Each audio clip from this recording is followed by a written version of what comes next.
Bismillahirrahmanirrahim. Assalamu alaikum class. This is Naza Khan from Legend Institute of Management Sciences. This is our lecture number 2 of Intro to Computer Science. In this lecture, we will cover inshallah about software, application software and system unit. System unit software क्या होता है हमारे पास, पहले हम software को थोड़ा सा discuss कर लेते हैं क्लास. सॉफ्टवेयर बेसिकली हमारे पास वो है जो हमारे सेट ऑफ इंस्ट्रक्शंस जिसको हम कहते हैं, set of instructions called the software. Software is a set of instructions that need to give to the computers. Set of instructions को हम क्या कहते हैं? Set of instructions. Set of instructions give to the computer called software. और application software हमारे पास software की type है. सिस्टम यूनिट को हम फर्दर एक्सप्लेन करेंगे. और क्लास आज का टॉपिक हमारा बुक से हम देखेंगे. बुक के PDF मैं आपको सेंड कर रही हूँ. साथ ही इस लेक्चर को आप बुक से साथ साथ स्टडी करेंगे और वहाँ से मैं आपको क्लियर करवाऊँगी. Let's go to the book. Okay, ये बुक में क्लास हम देखेंगे application software. What is software? Software को तो अभी हमने स्टडी कर लिया. सॉफ्टवेयर हमारे पास सेट ऑफ इंस्ट्रक्शंस हैं जिसको हमने सॉफ्टवेयर का नाम दिया है, set of instructions called software. और सॉफ्टवेयर की फर्दर 2 टाइप्स हमारे पास होती हैं. 2 टाइप्स में हमारे पास फर्स्ट जो है वो है हमारे पास system software. The first type is called system and the second one is application software. System software को अभी हम बाद में स्टडी करेंगे. सबसे पहले आज हमारा टॉपिक एप्लीकेशन सॉफ्टवेयर है, तो हम एप्लीकेशन सॉफ्टवेयर को देखेंगे. What is application software?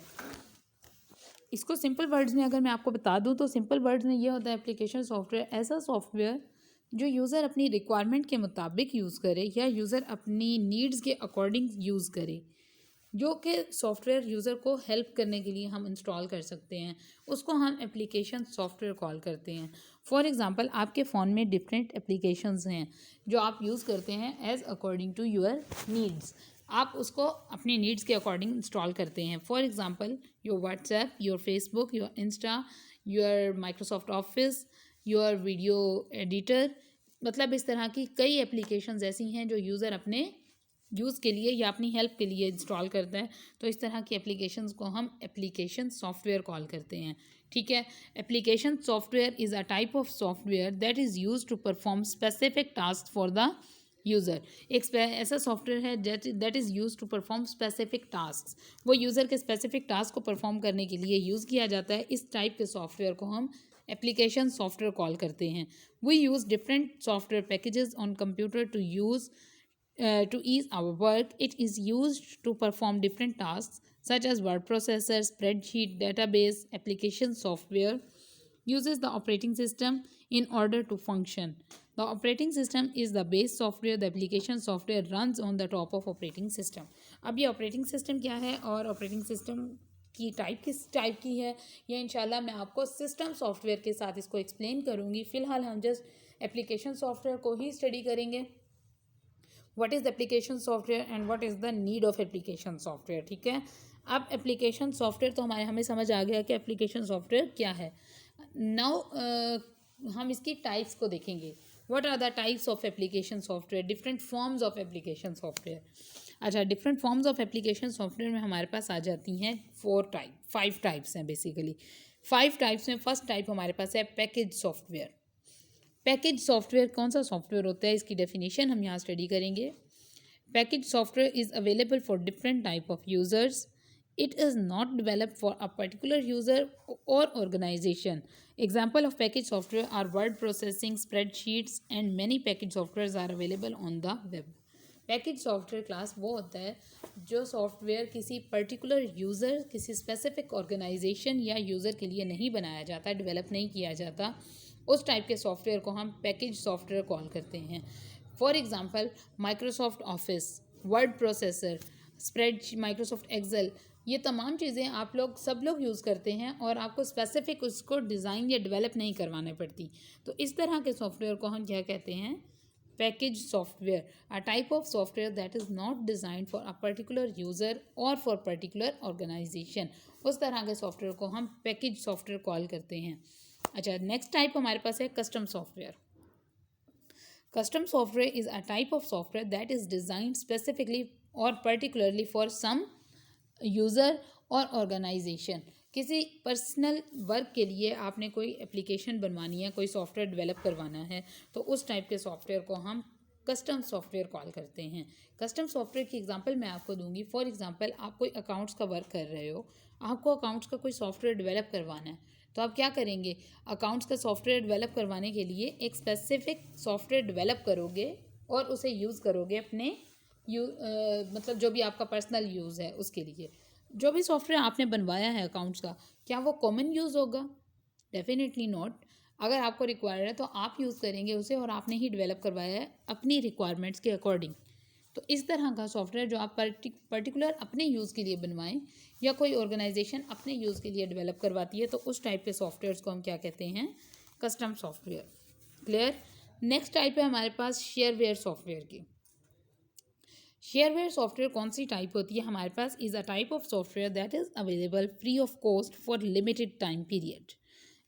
For limited time period. अब इसमें क्या होता है, अक्सर वो सॉफ्टवेयर, ऐसे सॉफ्टवेयर जो आप वेब से डाउनलोड करते हो, इंटरनेट से डाउनलोड करते हो, और वो स्पेसिफिक टाइम पीरियड के लिए आपको उसका ट्रायल वर्जन्स दिया जाता है, for 7 days, for 21 days, for 2 months, for 3 months, और उस टाइम पीरियड के बाद वो सॉफ्टवेयर एक्सपायर हो जाता है, आपको उसे परचेज़ करना पड़ता है।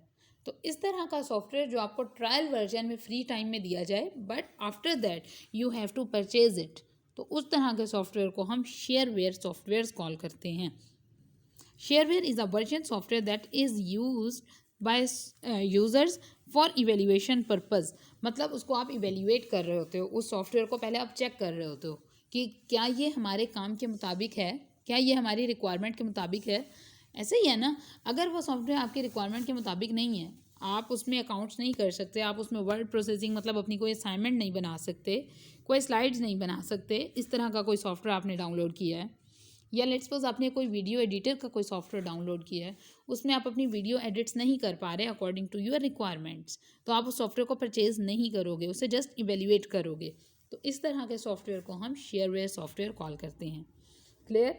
उसके बाद क्लास हमारे पास है freeware software. Freeware software is a type of software that is available free of cost for unlimited time period. अब आप डिफरेंट सीरीज़ परचेज कर लेते हैं। फॉर एग्जांपल, माइक्रोसॉफ्ट ऑफिस की एग्जांपल ले लें।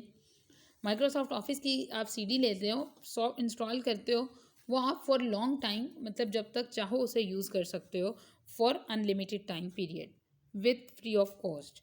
उसे ऐसा सॉफ्टवेयर जो आप डाउनलोड करते हो इंटरनेट से भी, सीडी से नहीं इंस्टॉल कर रहे, इंटरनेट से डाउनलोड कर रहे हो, फ्लैश में किसी से सेटअप ले लेते हो, उसे इंस्टॉल कर रहे हो, लेकिन उसकी कोई कॉस्ट पे नहीं कर रहे, और ना ही उसका कोई टाइम पीरियड लिमिटेड है, अनलिमिटेड टाइम पीरियड है, तो उस तरह के सॉफ्टवेयर को हम फ्रीवेयर सॉफ्टवेयर कॉल करते हैं। ठीक है। Now come to the next and last type of application software, public domain software. Public domain software is also free software. It is basically donated for public use. It has no copyright. Any person can use or distribute public domain software. ऐसा software जो, जैसे कि अभी मैंने आपको कहा कि आप फ्लैश में ले लेते हो, कोई सेटअप ले लेते हो उसका, उसे इंस्टॉल करते हो, सेम एज़ लाइक फ्रीवेयर, ये वही सॉफ्टवेयर है जो पब्लिक यूज़ करती है विद फ्री ऑफ कॉस्ट। उसका कोई कॉपीराइट नहीं है, उसका मतलब कोई उसे कॉपीराइट करने की ज़रूरत नहीं है। उससे जैसे उसका सेटअप लेते हो, जस्ट आप क्या करते हो, अपने सिस्टम में से इंस्टॉल करते हो और उसे यूज़ कर लेते हो। तो इस तरह के सॉफ्टवेयर्स को हम पब्लिक डोमेन सॉफ्टवेयर्स या फ्रीवेयर सॉफ्टवेयर्स कॉल करते हैं। उसके बाद क्लास नेक्स्ट हमारे पास है categories of software. Categories of software में हम यहाँ पे मैं आपको दिखाऊंगी, यहाँ ये देखिए, कैटेगरीज ऑफ सॉफ्टवेयर में 3 टाइप्स हैं हमारे पास। बिजनेस में हम कौन कौन सी कैटेगरीज यूज़ कर सकते हैं, वर्ड प्रोसेसिंग है, स्प्रेडशीट है, presentations, note taking, personal information manager, PDA business software, ये डिफरेंट सॉफ्टवेयर्स हैं जो बिजनेस कैटेगरी में हम यूज़ करते हैं, या फिर एजुकेशनल फील्ड में हम इसको यूज़ करते हैं। उसके बाद नेक्स्ट टाइप हमारे पास है ग्राफिक्स एंड मल्टीमीडिया। जो स्टूडेंट्स या जो भी पर्सन हमारे पास ग्राफिक्स से रिलेटेड इंटरेस्टिंग होंगे, वो इस सॉफ्टवेयर को लेके चलेंगे। मतलब उन्हें वीडियो एडिटर्स भी चाहिए, उन्हें computer edit design, desktop publishing, print, image, video and audio editing, multimedia, web page. तो इस तरह के तमाम ये सॉफ्टवेयर्स कहाँ पे यूज़ हो रहे हैं, ग्राफिक्स में या मल्टीमीडिया में यूज़ हो रहे हैं। उसके बाद है होम एंड पर्सनल और educational software suit, personal finance, legal, tax preparation, clip image gallery, home design, landscaping, educational reference, ये डिफरेंट टाइप ऑफ सॉफ्टवेयर्स हैं जो हम पर्सनल यूज़ कर रहे हैं या हम एजुकेशनल पर्पस के लिए यूज़ कर रहे हैं, फ्री ऑफ कॉस्ट हैं। कुछ सॉफ्टवेयर्स ऐसे हैं जिसको हमें परचेज़ करना पड़ता है, या कुछ सॉफ्टवेयर्स ऐसे हैं जिसे हमें स्पेसिफिकली डिज़ाइन करवाना पड़ता है। तो ये हमारे पास डिफरेंट कैटेगरीज थी सॉफ्टवेयर की, जो अभी हमने यहाँ पे स्टडी की हैं, कैटेगरीज ऑफ सॉफ्टवेयर। उसके बाद क्लास इस चैप्टर में जो है वो है हमारे पास इन तमाम सॉफ्टवेयर्स की प्रैक्टिकल वर्जन। प्रैक्टिकल वर्क में अभी मैं आपको यहाँ पे नहीं बताऊँगी कि ये माइक्रो वर्ड प्रोसेसिंग अगर हम कर रहे हैं तो वर्ड प्रोसेसर में क्या क्या फ़ीचर्स हैं, क्या क्या फील्ड्स हैं। वो इंशाल्लाह जब हम प्रैक्टिकल की तरफ मूव करेंगे तो वहाँ पे हम इसके प्रैक्टिकल्स को देखेंगे, वर्ड प्रोसेसर को। देन यहाँ पे स्प्रेडशीट आ जाता है, स्प्रेडशीट सॉफ्टवेयर। उसके बाद हमारे पास आ जाता है डेटाबेस। डेटाबेस को माइक्रोसॉफ्ट एक्सेस में हम यूज़ करेंगे, वो भी हम इंशाल्लाह प्रैक्टिकल में जाके उसको स्टडी करेंगे और देखेंगे। अभी हम नेक्स्ट चैप्टर की तरफ मूव कर रहे हैं, chapter number 3, and chapter number 3 is our system unit. Chapter number 3 में हमारे पास है system unit components. What are the system unit components? System unit component. System unit component में सबसे पहला टॉपिक हमारे पास है system unit. What is system unit? System unit is a box that contains different components of computer system. It is also called chassis. It is made of plastic or metal to protect the components inside it. Most storage devices reside inside the system unit. Other devices like keyboard, mouse, speakers, printers reside outside the system unit. There are different types of system units. Some are units sit on the top of a disk, and the type is called tower model, stands vertically. A type all-in-one computer contains the system unit and the monitor in the same box. These computers called the laptop computers. अच्छा, class system unit को simple words में अगर मैं आपको explain करूं तो आपको एक सीपीयू शो होता है, जो कि आप ये बॉक्स, इस बॉक्स को स्टूडेंट्स या मोस्टली पर्सन्स इसको सीपीयू के नेम से कॉल करते हैं। व्हाट? सीपीयू। बट ये सीपीयू नहीं होता, इसको हम सिस्टम यूनिट कॉल करते हैं। सीपीयू तो उसके अंदर मतलब एक इंसर्ट है जिसको हम बाद में स्टडी करेंगे अभी, लेकिन बेसिकली ये जो बॉक्स हमारे पास होता है सिस्टम यूनिट का, मेटल बॉक्स, इसको हम सिस्टम यूनिट कॉल करते हैं। This is not a CPU. अब इस सिस्टम यूनिट की फर्दर दो टाइप्स होती हैं हमारे पास। टॉवर मॉडल जो वर्टिकली, और हॉरिजॉन्टल हमारे पास होता है जो कि हमारे पास डेस्क पे इजीली हम उसे मैनेज कर सकते हैं, स्टोर कर सकते हैं। उसके बाद क्लास सिस्टम यूनिट में हमारे पास होता है motherboard. What is motherboard? Motherboard is also called the system board. It is the most important circuit board in system unit. It contains different chips. A chip is a small semiconductor that contains integrated circuits on it. Generations में हमने integrated circuits के बारे में पढ़ा था, तो वो integrated circuits कहाँ पे प्लेस किए जाते हैं? यहाँ पे अगर आपको ये इमेज में क्लियर हो रहा हो, यहाँ पे ये देखिए, ये आपको ये इमेज है, यहाँ पे आपको डिफरेंट चिप्स शो होंगी। तो ये जो डिफरेंट प्रोसेसर चिप है हमारे पास, मेमोरी चिप्स है, मेमोरी डॉट्स, ये तमाम हमारे पास क्या हैं? इंटीग्रेटेड सर्किट चिप्स हैं जो मदरबोर्ड पे प्लेस की जाती हैं। तो ये जो हमने वहाँ पे जनरेशन में पढ़ा था इंटीग्रेटेड सर्किट्स, वो यहाँ पे यूज़ की जाती हैं। Is a microscopic path that carries electrical current. An IC may contain millions of transistors. A transistor works as an electronic gate that opens or closes the circuit for electronic signals. By using this integrated circuit or by using this motherboard, we can use our system. हमारा system जितनी भी हम instruction दे रहे हैं, ये जो भी processing कर रहा है, वो इस मदरबोर्ड को यूज़ करते हुए हम उसको यूज़ कर सकते हैं। अब आ जाएं सीपीयू की तरफ। Central processing unit. What is central processing unit? CPU basically ये देखें, आपको शो हो रहा होगा यहाँ पे, छोटा सा एक पार्ट होता है, इसको हम ब्रेन ऑफ कंप्यूटर भी कॉल करते हैं, और ये हमारे मदरबोर्ड पे लोकेट करता है। ठीक है, is located on the motherboard. CPU carries out most of the work of a computer. Data passes through CPU continuously. Data comes from RAM and other units such as keyboard, drives, etc. CPU processes the data and sends it back to the RAM and other units. जो जितना भी आप task perform कर रहे होते हैं, जितने भी कीबोर्ड से की प्रेस कर रहे हो, कोई फाइल ओपन कर रहे हो, डिलीट कर रहे हो, या उसमें इंस्टॉल कर रहे हो कुछ भी, तो वो तमाम टास्क हमारे पास कहाँ पे उसका मैसेज जाता है CPU की तरफ। CPU उसे प्रोसेस करता है, मेमोरी में सेंड करता है, जो मेमोरी हमने स्टडी की थी व्हाट इज़ रैम रोम, तो वहाँ पे हमारे पास प्रोसेसिंग होती है। उसके बाद हमारा सिस्टम कंटिन्यू होता है। ठीक हो गया, ये हो गई प्रोसेसिंग की बात। यहाँ पे फर्दर हमारे पास है CPU की दो types. First one is the ALU arithmetic and logic unit, second is called control unit. अब सबसे पहले हम अरिथमेटिक एंड लॉजिक यूनिट को स्टडी कर लेंगे। ALU is a part of CPU. Actual execution of the instructions takes place in this part. All arithmetic and logical operations are performed in ALU. It consists of two units. The first is arithmetic unit. Second is called the logic unit. Arithmetic unit क्या होता है, जैसे कि word define कर रहा है आपको mathematical portion या अरिथमेटिकल ऑपरेटर्स, जैसे कि प्लस माइनस मल्टीप्लाई डिवाइड या इस तरह के कोई भी ऑपरेटर्स हैं जो वर्क कर रहे हैं, वो CPU का ये वाला पार्ट होता है जो उसको कंट्रोल कर रहा होता है। कौन सा? Arithmetic and logic unit. Logic unit क्या है? लॉजिकल ऑपरेशंस क्या होते हैं? लॉजिकल ऑपरेशंस वो होते हैं जिसमें हमारे पास दो कंडीशंस को कंपेयर किया जाता है। For example A less than B, A greater than B, तो ये तमाम ऑपरेशंस हमारे पास कौन से हैं? लॉजिकल ऑपरेशंस हैं। जबकि अगर हम यहाँ पे A प्लस B, तो ये हमारे पास कौन सा ऑपरेशन है? ये हमारे पास मैथमेटिकल ऑपरेशंस या अरिथमेटिक एक्सप्रेशन है। ठीक है, तो ये ALU हमारे पास बेसिकली CPU में एक पार्ट है जो इस तरह के ऑपरेशंस को या एक्सप्रेशंस को कंट्रोल करता है। ठीक है, उसके बाद क्लास आ जाए हमारे पास कंट्रोल यूनिट पे। कंट्रोल यूनिट CPU का बहुत इंपॉर्टेंट कंपोनेंट है, क्योंकि ये तमाम एक्टिविटीज़ कंप्यूटर की कंट्रोल कर रहा होता है, जिसमें भी इनपुट आउटपुट स्टोरेज या इस तरह के तमाम मैसेजेस को वो सुपरवाइज़ कर रहा होता है। इसको आप सुपरवाइज़र ऑफ कंप्यूटर भी कॉल कर सकते हो। क्या क्या ऑपरेशंस परफॉर्म करता है CPU?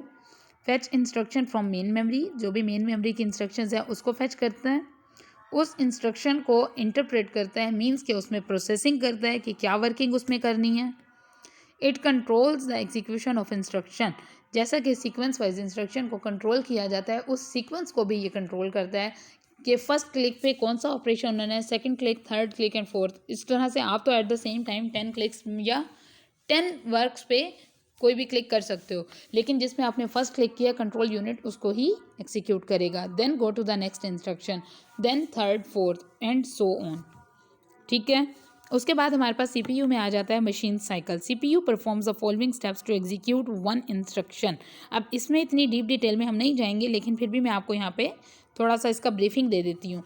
क्या करता है वो? उससे सबसे पहले फेच करता है मेमोरी से, उसके बाद उस इंस्ट्रक्शन पे वो वर्किंग करता है, प्रोसेसिंग करता है, देन उस इंस्ट्रक्शन को एग्जीक्यूट कर देता है, मीन उसकी आउटपुट आ जाती है, और उसके बाद एग्जीक्यूट करने के बाद उसको जब स्टोर करवाया जाता है मेमोरी में, स्टोरेज डिवाइसिंग में, तो वो हमारे पास होती है स्टोरिंग। तो ये पूरा साइकिल क्या है? मशीन साइकिल है CPU का, जिसको परफॉर्म करते हुए हमारी वर्किंग हो रही होती है या हमारा तमाम टास्क परफॉर्म हो रहा होता है। ओके, यहाँ पे इमेज में भी ये आपको कुछ शो हो रहा होगा CPU की, इसको आप देख लेंगे। ठीक है, और उसके बाद क्लास हमारे पास आ जाए नेक्स्ट टॉपिक पे, रजिस्टर्स। What is register? ये जो जितने टॉपिक्स मैंने मतलब छोड़ दिए हैं, नहीं पढ़ा है, उसको आपने नहीं देखना। नेक्स्ट टॉपिक पे रजिस्टर्स पे आ जाए। रजिस्टर्स में हमारे पास है, register is a small high speed memory inside CPU. It is used to store temporary results. CPU contains a number of registers. Each register has a predefined function. अच्छा class, register से पहले मैं थोड़ा सा मेमोरी को explain कर देती हूँ। हमने मेमोरी को स्टडी किया था, RAM ROM. Hard disk, RAM हमारे पास है टेम्परेरी मेमोरी, और रोम हमारे पास है परमानेंट मेमोरी। परमानेंट मेमोरी में हमने हार्ड डिस्क को पढ़ा था, स्टोरेज डिवाइसिंग में भी हमने इसको पढ़ा था। तो मेमोरी में जब हम बात करते हैं रैम की, टेम्परेरी मेमोरी मतलब जो भी चीज़ प्रोसेस हो रही होती है वो at the same time RAM में एग्जिस्ट कर रही होती है। अगर उस टाइम में आपका सिस्टम शट डाउन हो गया है या ड्यू टू सम इशू वो क्लोज हो गया है, तो वो तमाम चीज़ें आपकी मेमोरी से इरेज हो जाती हैं, बिकॉज वो टेम्परेरी चल रहा होता है। ठीक है, परमानेंटली स्टोर नहीं होता। तो उस मेमोरी को फास्ट करने के लिए उसके अंदर एक रजिस्टर्स होते हैं, डिफरेंट टाइप्स ऑफ रजिस्टर्स, जो हमारी प्रोसेसिंग को कंट्रोल कर रहे होते हैं, तो उसको हम क्या कहते हैं? Registers. Register is a high speed memory inside CPU. It is use to store temporary data, जैसा कि रैम में हमारे पास टेम्परेरी होता है। ठीक है। उसमें हमारे पास डिफरेंट रजिस्टर्स हैं। डिफरेंट रजिस्टर में सबसे पहली टाइप है एक्यूमुलेटिव रजिस्टर, उसके बाद है stack control register, instruction pointer register, address और सेगमेंट रजिस्टर, उसके बाद है फ्लैग रजिस्टर्स। एक्यूमुलेटिव रजिस्टर्स क्या होते हैं? जो मैथमेटिकल और लॉजिकल ऑपरेशंस को कंट्रोल करता है। ठीक है। 4 टाइप्स ऑफ एक्यूमुलेटिव रजिस्टर्स हैं। 4 टाइप्स में कौन कौन सी हैं ये देखिए, E of X, E A X, E B X, E C X, E D X. ये सिर्फ आप लोगों ने इसको लर्न कर लेना है, इसकी डीप डिटेल में जाने की ज़रूरत नहीं है। The size of these registers can be 1 to 4 bytes. Memory का साइज़ होता है, जैसे कि मैंने लास्ट लेक्चर में भी बताया था, मैं दोबारा आपको बता देती हूँ। ये बाइट्स क्या होती हैं? मेमोरी में जो भी आप डाटा स्टोर करवाते हो वो बाइट्स में डाटा स्टोर होता है, मेगा बाइट्स, बाइट्स। तो 8 bits equals to 1 byte. Clear? अब हमारे पास ये आपको बाइट क्लियर होगा। नेक्स्ट टाइम में जब भी मैं बाइट की बात करूँ तो आपको पता हो कि मेमोरी में जो भी डाटा स्टोर हो रहा है वो उसकी कोई ना कोई स्पेस है।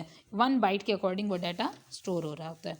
ठीक है। दीज रजिस्टर, उस रजिस्टर्स में वो डाटा कितने अप टू 1 to 4 बाइट्स में डाटा स्टोर करता है वो एक वेरिएबल का अरिथमेटिक एंड लॉजिक यूनिट में। उसके बाद हमारे पास सेकंड टाइप है stack and control register. Stack is a set of memory location in which data is stored and retrieved in an order. This order is called last in first out.